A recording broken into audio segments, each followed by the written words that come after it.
ನಮಸ್ಕಾರ ಪ್ರಿಯ ವಿದ್ಯಾರ್ಥಿ ಬಂಧುಗಳೇ, ಈ ವಿಡಿಯೋದಲ್ಲಿ ಸಮಾಜ ವಿಜ್ಞಾನ 7ನೇ ತರಗತಿ ಭಾಗ 1 7ನೇ ತರಗತಿ ಇತಿಹಾಸದಲ್ಲಿ ಬರುವಂತಹ 7.2ನೇ ಪಾಠ ಕೆಳದಿ ಚಿತ್ರದುರ್ಗ ಮತ್ತು ಯಲಹಂಕ ಪಾಳೆಗಾರರು. ಈ ಪಾಠದ ಪ್ರಶ್ನೋತ್ತರಗಳು ಈ ವಿಡಿಯೋದಲ್ಲಿದೆ, ಇದರ ಸದುಪಯೋಗವನ್ನು ಪಡಿಸಿಕೊಳ್ಳಿ. ಇತಿಹಾಸ ಪಾಠದ ಪ್ರಶ್ನೋತ್ತರಗಳು ಈ ವಿಡಿಯೋದಲ್ಲಿದೆ, ಇದರ ಸದುಪಯೋಗವನ್ನು ಪಡಿಸಿಕೊಳ್ಳಿ ಮಕ್ಕಳೇ. ಹಾಗೂ ನಮ್ಮ ಯೂಟ್ಯೂಬ್ ಚಾನಲ್ನ ಸಬ್ಸ್ಕ್ರೈಬ್ ಮಾಡ್ಕೊಳ್ಳೋದನ್ನ ಮರೆಯಬೇಡಿ. ಮೊದಲಿಗೆ ಅಭ್ಯಾಸಗಳು. ಫಸ್ಟ್ ಮೇನ್, ಖಾಲಿ ಬಿಟ್ಟ ಸ್ಥಳಗಳನ್ನು ಸೂಕ್ತ ಪದದಿಂದ ಭರ್ತಿ ಮಾಡಿ. ಮೊದಲನೇ ಖಾಲಿ ಬಿಟ್ಟ ಸ್ಥಳದ ಪ್ರಶ್ನೆ, ಕೊಡಗನ್ನು ಆಳಿದ ಪ್ರಮುಖ ರಾಜವಂಶ ಡ್ಯಾಶ್. ಉತ್ತರ ಆಲೇರಿ ಅರಸು ಮನೆತನ.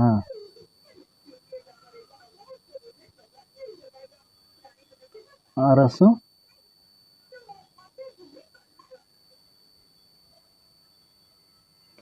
ಮನೆತನ. ಕೊಡಗನ್ನು ಆಳಿದ ಪ್ರಮುಖ ರಾಜವಂಶ ಆಲೇರಿ ಅರಸು ಮನೆತನ. ಎರಡನೇ ಖಾಲಿ ಬಿಟ್ಟ ಸ್ಥಳದ ಪ್ರಶ್ನೆ, ಚೆನ್ನಮ್ಮನ ನಿಷ್ಠಾವಂತ ಬಂಟ ಡ್ಯಾಶ್. ಉತ್ತರ ಸಂಗೊಳ್ಳಿ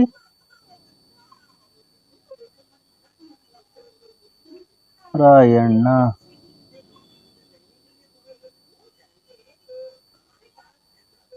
ಚೆನ್ನಮ್ಮನ ನಿಷ್ಠಾವಂತ ಬಂಟ ಸಂಗೊಳ್ಳಿ ರಾಯಣ್ಣ. ಮೂರನೇ ಖಾಲಿ ಬಿಟ್ಟ ಸ್ಥಳದ ಪ್ರಶ್ನೆ, ತುಳುನಾಡಿನಲ್ಲಿ ಸುದೀರ್ಘ ಆಳ್ವಿಕೆ ನಡೆಸಿದ ಮನೆತನ ಡ್ಯಾಶ್. ಉತ್ತರ ಆಳುಪ. ಆಳುಪ ರಾಜ ಮನೆತನ.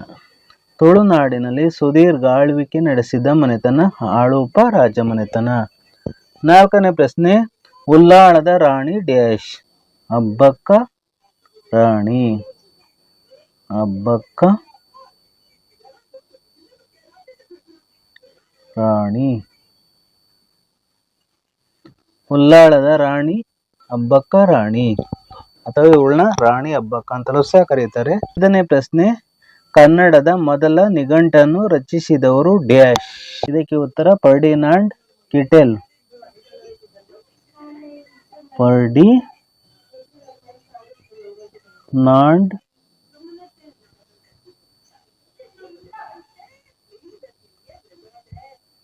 ಕಿಟೆಲ್.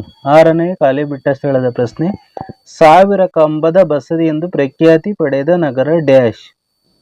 ಉತ್ತರ ಮೂಡಬಿದಿರೆ.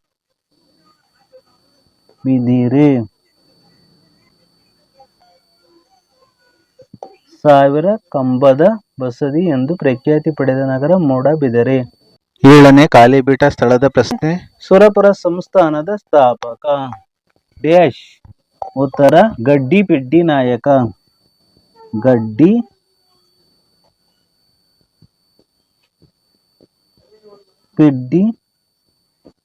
ನಾಯಕ.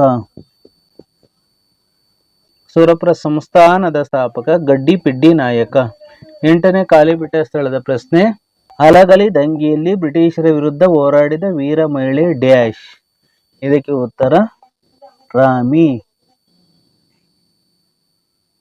ಹಲಗಲಿ ದಂಗೆಯಲ್ಲಿ ಬ್ರಿಟಿಷರ ವಿರುದ್ಧ ಹೋರಾಡಿದ ವೀರ ಮಹಿಳೆ ರಾಮಿ. 20ನೇ ಖಾಲಿ ಬಿಟ್ಟ ಸ್ಥಳದ ಪ್ರಶ್ನೆ, ಕರ್ನಾಟಕದ ಗಾಂಧಿ ಎಂದು ಪ್ರಖ್ಯಾತರಾದವರು ಡ್ಯಾಶ್. ಉತ್ತರ ಅಡೇಕರ್ ಮಂಜಪ್ಪ.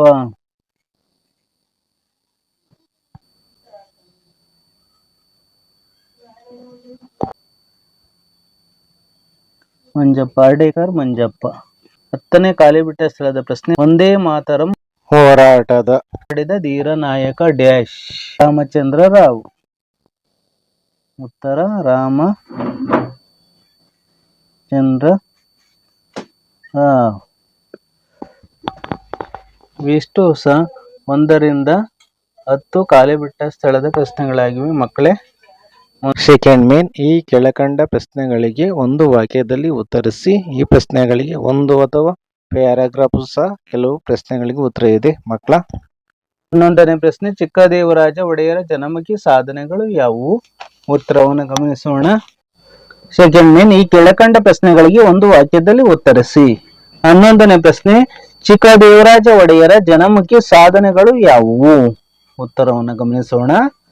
ಚಿಕ್ಕದೇವರಾಜ ಒಡೆಯರ ಜನಮುಖಿ ಸಾಧನೆಗಳೆಂದರೆ, ಪಾಯಿಂಟ್ ವೈಸ್ ಇದೆ ನೋಡಿ.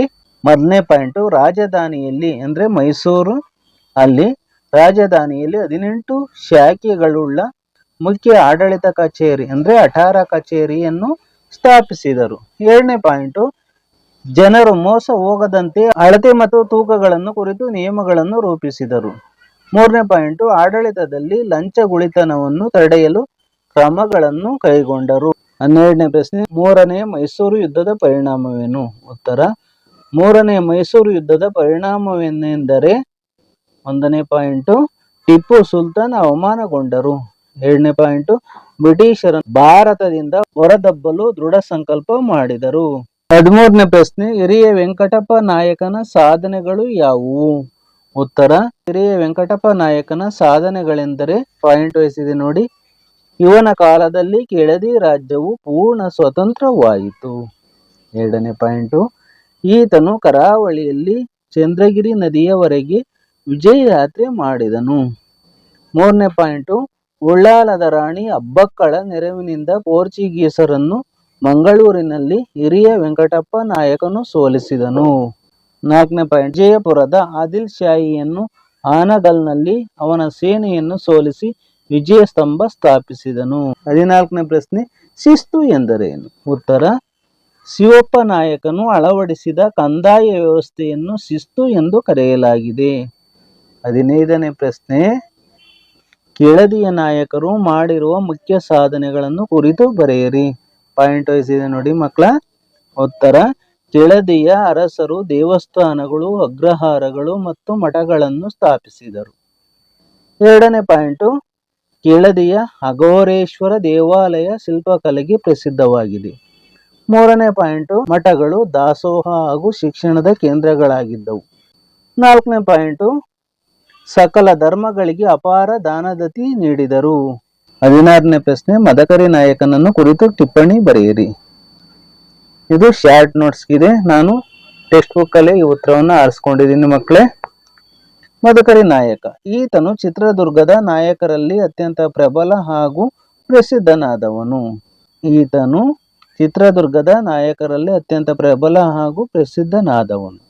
ಕೇವಲ 12 ವರ್ಷದವನಾಗಿದ್ದಾಗಲೇ ಸಿಂಹಾಸನವನ್ನು ಏರಿದನು.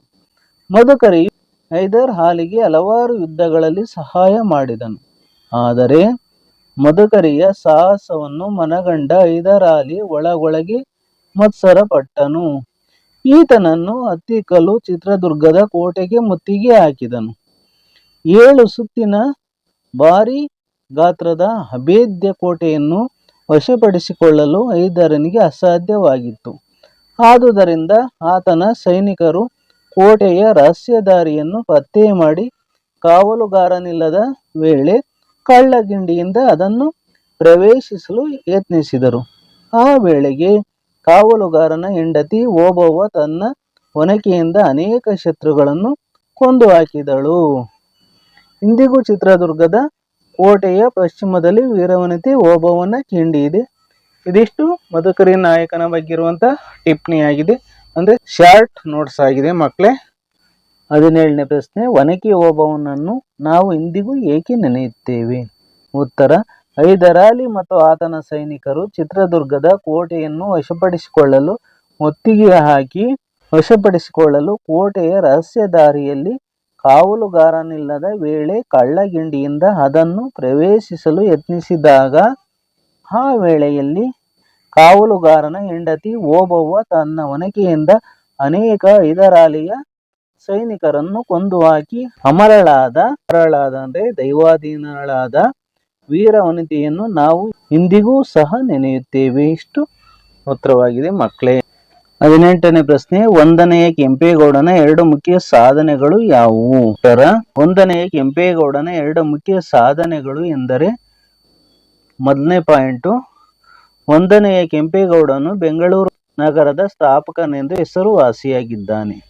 2ನೇ ಪಾಯಿಂಟು, ಇವನು ಬೆಂಗಳೂರಿನಲ್ಲಿ ಕೋಟೆಯನ್ನು ಕಟ್ಟಿಸಿ ಅಲ್ಲಿಂದ ಆಳ್ವಿಕೆ ನಡೆಸಿದ. 3ನೇ ಪಾಯಿಂಟು, ಬೆಂಗಳೂರಿನ ಬಸವನಗುಡಿಯ ಬಸವನ ದೇವಾಲಯ, ಹಲಸೂರು ಸೋಮೇಶ್ವರ ದೇವಾಲಯಗಳ ರಚನೆ ಹಾಗೂ ಗವಿ ಗಂಗಾಧರೇಶ್ವರ ದೇವಾಲಯದ ವಿಸ್ತರಣೆ ಈತನ ಸಾಧನೆಯಾಗಿದೆ. 19ನೇ ಪ್ರಶ್ನೆ, 2ನೇ ಕೆಂಪೇಗೌಡನ ಕುರಿತು ಟಿಪ್ಪಣಿ ಬರೆಯಿರಿ. ಇದೇ ನಾನು ಪುಸ್ತಕದಲ್ಲಿ ಈ ಉತ್ತರವನ್ನು ಆರಿಸ್ಕೊಂಡಿದ್ದೀನಿ. ನೀವು ಸಹ ಇದನ್ನ ರೆಫರ್ ಮಾಡಿ. ಎರಡನೇ ಕೆಂಪೇಗೌಡ. ಒಂದನೇ ಕೆಂಪೇಗೌಡನ ಮಗ ಕೆಂಪೇಗೌಡ ಮನೆತನದವರು ಮಾಗಡಿಯನ್ನು ರಾಜಧಾನಿಯನ್ನಾಗಿ ಮಾಡಿಕೊಂಡು ಆಡಳಿತವನ್ನು ನಿರ್ವಹಿಸಿದರು. ಹೀಗಾಗಿ ಈ ಸಂತತಿಯ ದೊರೆಗಳನ್ನು ಮಾಗಡಿ ಕೆಂಪೇಗೌಡರೆಂದು ಕರೆಯುವ ವಾಡಿಕೆ ಇದೆ. ಎರಡನೇ ಕೆಂಪೇಗೌಡನು ಬೆಂಗಳೂರು ನಗರದ ಎಲ್ಲೆಕಟ್ಟುಗಳನ್ನು ಗುರುತಿಸಿ 4 ಗೋಪುರಗಳನ್ನು ಕಟ್ಟಿಸಿದನು. ಇವನ ಕಾಲದಲ್ಲಿ ಬೆಂಗಳೂರು ನೇಯ್ಗೆಯ ದೊಡ್ಡ ಕೇಂದ್ರವಾಗಿ ಬೆಳೆಯಿತು. ತನ್ನ ತಂದೆಯಂತೆ ಇವನು ಕೂಡ ಹೊಸ ಹಳ್ಳಿಗಳು, ದೇವಾಲಯಗಳು ಮತ್ತು ಕೆರೆಗಳ ನಿರ್ಮಾಣ ಮಾಡಿ ಹೆಸರು ಗಳಿಸಿದನು. ಮುಂದೆ ಯಲಹಂಕ ನಾಡಪ್ರಭುಗಳ ಸಂಸ್ಥಾನ ಮೈಸೂರು ಸಂಸ್ಥಾನದೊಂದಿಗೆ ಸೇರ್ಪಡೆಯಾಯಿತು. ಇಷ್ಟು ಕೆಂಪೇಗೌಡನ ಬಗ್ಗೆ ಇರುವಂತಹ ಟಿಪ್ಪಣಿಯಾಗಿದೆ ಮಕ್ಕಳ. 20ನೇ ಪ್ರಶ್ನೆ, ಅಮರ ಸುಳ್ಯ ಹೋರಾಟ ಏಕೆ ನಡೆಯಿತು? ಉತ್ತರ, ಕೆನರಾ ಜಿಲ್ಲೆಯಲ್ಲಿ ಬ್ರಿಟಿಷರು ರೈತರ ಮೇಲೆ ಹೆಚ್ಚು ಕಂದಾಯ ಹಾಕಿದ್ದರಿಂದ ಅಲ್ಲಿನ ರೈತರು ಬ್ರಿಟಿಷರ ವಿರುದ್ಧ ಸಶಸ್ತ್ರ ಹೋರಾಟ ಮಾಡಿ ಅವರನ್ನು ಕೊಡಗಿನಿಂದ ಓಡಿಸಲು ಸಂಕಲ್ಪ ಮಾಡಿದರು. 21ನೇ ಪ್ರಶ್ನೆ, ಕಿತ್ತೂರು ರಾಣಿ ಚೆನ್ನಮ್ಮ ಬ್ರಿಟಿಷರ ವಿರುದ್ಧ ಏಕೆ ಸಿಡಿದೆದ್ದಳು? ಉತ್ತರ, ವೀರವನಿತೆ ಕಿತ್ತೂರು ರಾಣಿ ಚೆನ್ನಮ್ಮ ತನ್ನ ಗಂಡ ಮಲ್ಲಸರ್ಜ ದೇಸಾಯಿ ಮತ್ತು ಅವನ ಮಗ ಉತ್ತರಾಧಿಕಾರಿಯು ತೀರಿಕೊಂಡಾಗ ಚೆನ್ನಮ್ಮ ಶಿವಲಿಂಗ ಸರ್ಜನನ್ನು ದತ್ತು ತೆಗೆದುಕೊಂಡು ರಾಜ್ಯವಾಳಲು ಪ್ರಾರಂಭಿಸಿದಳು. ಬ್ರಿಟಿಷರ ಧಾರವಾಡದ ಕಲೆಕ್ಟರ್ ತ್ಯಾಕರೆ ದತ್ತು ಸ್ವೀಕಾರ ಕ್ರಮಬದ್ಧವಲ್ಲ, ಕಿತ್ತೂರಿನ ಆಡಳಿತವನ್ನು ಬ್ರಿಟಿಷ್ ಸರ್ಕಾರಕ್ಕೆ ವಹಿಸಬೇಕೆಂದಾಗ ರಾಣಿ ಚೆನ್ನಮ್ಮ ಬ್ರಿಟಿಷರ ವಿರುದ್ಧ ತಿರುಗಿ ಬಿದ್ದಳು. 22ನೇ ಪ್ರಶ್ನೆ, ಕಾರ್ನಾಡು ಸದಾಶಿವರಾವ್ ಅವರನ್ನು ನಾವೇಕೆ ನೆನಪಿಸಿಕೊಳ್ಳುತ್ತೇವೆ? ಉತ್ತರ, ಕಾರ್ನಾಡು ಸದಾಶಿವರಾವ್ ದಲಿತ ವರ್ಗದ ಹಲವು ಮಕ್ಕಳಿಗೆ ತಮ್ಮ ಮನೆಯಲ್ಲಿ ಊಟ ಹಾಕುತ್ತಿದ್ದರು. ಅವರು ದೇಶಕ್ಕಾಗಿ ಸರ್ವಸ್ವವನ್ನು ತ್ಯಾಗ ಮಾಡಿದ್ದರಿಂದ ಇಂದು ನಾವೆಲ್ಲರೂ ಕಾರ್ನಾಡು ಸದಾಶಿವರಾವ್ ಅವರನ್ನು ನೆನಪಿಸಿಕೊಳ್ಳುತ್ತೇವೆ. 23ನೇ ಪ್ರಶ್ನೆ, ಕುದ್ಮಲ್ ರಂಗರಾವ್ ಅವರು ದಲಿತೋದ್ಧಾರಕ್ಕಾಗಿ ಯಾವ ಕಾರ್ಯಗಳನ್ನು ಕೈಗೊಂಡರು? ಉತ್ತರ, ಕುದ್ಮಲ್ ರಂಗರಾವ್ ಅವರು ಅಸ್ಪೃಶ್ಯತೆಯ ವಿರುದ್ಧ ಚಳುವಳಿ, ಹೆಣ್ಣು ಮಕ್ಕಳಿಗಾಗಿ ಶಿಕ್ಷಣ ಮುಂತಾದ ದಲಿತೋದ್ಧಾರ ಕಾರ್ಯಗಳನ್ನು ಕೈಗೊಂಡರು. 24ನೇ ಪ್ರಶ್ನೆ, ಬೇಡ ನಾಯಕರು ದಂಗೆ ಏಳಲು ಕಾರಣಗಳು ಯಾವುವು? ಉತ್ತರ, ಬೇಡ ನಾಯಕರು ದಂಗೆ ಏಳಲು ಕಾರಣಗಳು ಯಾವುವೆಂದರೆ ಪಾಯಿಂಟ್ಸ್ ಇದೆ ನೋಡಿ ಮಕ್ಕಳೇ. 1ನೇ ಪಾಯಿಂಟು ಸ್ಥಳೀಯ ಜಮೀನ್ದಾರರ ಶೋಷಣೆ. 2ನೇ ಪಾಯಿಂಟು ಬ್ರಿಟಿಷರು ಜಾರಿಗೆ ತಂದಿದ್ದ ಶಸ್ತ್ರಾಸ್ತ್ರ ಕಾಯ್ದೆ. 3ನೇ ಪಾಯಿಂಟು ಅರಣ್ಯಗಳ ಕಾಯ್ದೆ. 4ನೇ ಪಾಯಿಂಟು ಅವರ ದಬ್ಬಾಳಿಕೆಯಿಂದ ಬೇಸತ್ತ ಸ್ಥಳೀಯ ಪಾಳೆಗಾರರು ಮತ್ತು ಜನಸಾಮಾನ್ಯರು ಪ್ರತಿಭಟನೆಗೆ ಇಳಿದರು. 25ನೇ ಪ್ರಶ್ನೆ, ಸಿಂಧೂರ ಲಕ್ಷ್ಮಣ ಯಾರು? ಉತ್ತರ, ಸಿಂಧೂರ ಲಕ್ಷ್ಮಣ ಬ್ರಿಟಿಷರ ವಿರುದ್ಧ ಹೋರಾಟ ನಡೆಸಿದ ಓರ್ವ ಮಹಾವೀರ. 26ನೇ ಪ್ರಶ್ನೆ, ನಾಲ್ವಡಿ ವೆಂಕಟಪ್ಪ ನಾಯಕನ ಸಾಧನೆಯ ಕುರಿತು ಟಿಪ್ಪಣಿ ಬರೆಯಿರಿ. ನಾಲ್ವಡಿ ಅಂದ್ರೆ 4ನೇ ವೆಂಕಟಪ್ಪ ನಾಯಕನ ಸಾಧನೆ ಅಂದ್ರೆ ಅಚೀವ್ಮೆಂಟ್ ನ ಕುರಿತು ಶಾರ್ಟ್ ನೋಟ್ಸ್ ನ ಬರೀಬೇಕು ಈ ಪ್ರಶ್ನೆಯಲ್ಲಿ. ಉತ್ತರ ನೋಡೋಣ. ಉತ್ತರ, ನಾಲ್ವಡಿ ವೆಂಕಟಪ್ಪ ನಾಯಕನು ದಕ್ಷಿಣ ಭಾರತದ ರಾಜರನ್ನೆಲ್ಲ ಒಂದುಗೂಡಿಸಿ ಬ್ರಿಟಿಷರ ವಿರುದ್ಧ ಸಮರ ಸಾರಲು ತಯಾರಿ ಮಾಡಿಕೊಂಡು ಅರಬ್ ರೋಹಿಲ್ಲರನ್ನು ಸೈನ್ಯದಲ್ಲಿ ಸೇರಿಸಿಕೊಂಡನು. ಅಲ್ಲದೆ ಸೈನ್ಯವನ್ನು ತರಬೇತಿಗೊಳಿಸಲು ಪ್ರಾರಂಭಿಸಿದನು. ಇದರಿಂದ ಬ್ರಿಟಿಷರು ಹೈದರಾಬಾದ್ನ ನಿಜಾಮನ ಪ್ರಧಾನಮಂತ್ರಿ ಸಾಲಾರ್ ಜಂಗನೊಂದಿಗೆ ಮೈತ್ರಿ ಮಾಡಿಕೊಂಡು ಬ್ರಿಟಿಷರು ನಾಲ್ವಡಿ ವೆಂಕಟಪ್ಪ ನಾಯಕನನ್ನು ಬಂಧಿಸಿ ಮರಣದಂಡನೆ ವಿಧಿಸಿದಂತೆ ನಾಟಕವಾಡಿ ಬ್ರಿಟಿಷರು ಮೋಸದಿಂದ ನಾಯಕನನ್ನು ಗುಂಡಿಟ್ಟು ಕೊಂದರು. ನಂತರ ಆತ್ಮಹತ್ಯೆ ಮಾಡಿಕೊಂಡನೆಂದು ಸುಳ್ಳು ಸುದ್ದಿ ಹಬ್ಬಿಸಿದರು. ಇದಿಷ್ಟು ಸಹ ನಾಲ್ವಡಿ ವೆಂಕಟಪ್ಪ ನಾಯಕನ ಸಾಧನೆಯ ಟಿಪ್ಪಣಿಯಾಗಿದೆ ಮಕ್ಕಳೇ. 27ನೇ ಪ್ರಶ್ನೆ, ಸ್ವಾಮಿ ರಮಾನಂದರು ಯಾರು? ಉತ್ತರ, ಸ್ವಾಮಿ ರಮಾನಂದರು ಹೈದರಾಬಾದ್ ಕರ್ನಾಟಕ ವಿಮೋಚನಾ ಹೋರಾಟದ ಜನಪ್ರಿಯ ನಾಯಕರು. 28ನೇ ಕೊನೆಯ ಪ್ರಶ್ನೆ ಮಕ್ಕಳೇ, ಹೈದರಾಬಾದ್ ವಿಮೋಚನಾ ಹೋರಾಟದಲ್ಲಿ ಶರಣಗೌಡ ಇನಾಮದಾರ್ ಅವರ ಪಾತ್ರವೇನು? ಉತ್ತರವನ್ನು ಗಮನಿಸೋಣ. ಉತ್ತರ, ಹೈದರಾಬಾದ್ ವಿಮೋಚನಾ ಸಂಗ್ರಾಮದಲ್ಲಿ ಭೂಗತ ಕಾರ್ಯಾಚರಣೆಯನ್ನು ಸಂಘಟಿಸಿದವರು ತರುಣ ನಾಯಕ ಶರಣಗೌಡ ಇನಾಮದಾರ್. ಅವರು ಸಂಘಟಿಸಿದ ಯುವ ತಂಡಗಳು ರಜಾಕಾರರ ಮೇಲೆ ಸಿಡಿಲಿನಂತೆ ಬಂದು ಎರಗಿದವು. ಪರಿಣಾಮವಾಗಿ ಅನೇಕ ಗ್ರಾಮಗಳು ರಜಾಕರ ದೌರ್ಜನ್ಯದಿಂದ ಮುಕ್ತವಾದವು. ಮುಕ್ತರಾದ ಜನ ಅಭಿಮಾನದಿಂದ ಶರಣಗೌಡ ಇನಾಮದಾರರನ್ನು ಸರದಾರ ಎಂದು ಕರೆದರು. ಮಕ್ಕಳೇ, ಎಲ್ಲ ಪ್ರಶ್ನೋತ್ತರಗಳನ್ನ ಕೇಳ್ಕೊಂಡ್ರಲ್ಲ. ನೋಡಿ, ನಮ್ಮ ಯೂಟ್ಯೂಬ್ ಚಾನಲ್ ಇನ್ನೂ ಸಹ 2000 ಸಬ್ಸ್ಕ್ರೈಬ್ ಆಗಿಲ್ಲ. ದಯವಿಟ್ಟು ಈ ವಿಡಿಯೋ ನೋಡಿದ್ರು ಸಬ್ಸ್ಕ್ರೈಬ್ ಮಾಡ್ಕೊಳ್ಳೋಣ ಮರಿಬೇಡಿ. ಈ ವಿಡಿಯೋವನ್ನ ಲೈಕ್ ಮಾಡಿ, ಕಮೆಂಟ್ ಮಾಡಿ, ಶೇರ್ ಮಾಡಿ ಹಾಗೂ ನಮ್ಮ ಯೂಟ್ಯೂಬ್ ಚಾನಲ್ನ ಸಬ್ಸ್ಕ್ರೈಬ್ ಮಾಡ್ಕೊಳ್ಳೋದನ್ನ ಮರಿಬೇಡಿ. ಪ್ರಿಯ ವಿದ್ಯಾರ್ಥಿ ಮಿತ್ರರೇ, ಎಲ್ಲರಿಗೂ ಸಹ ಧನ್ಯವಾದಗಳು.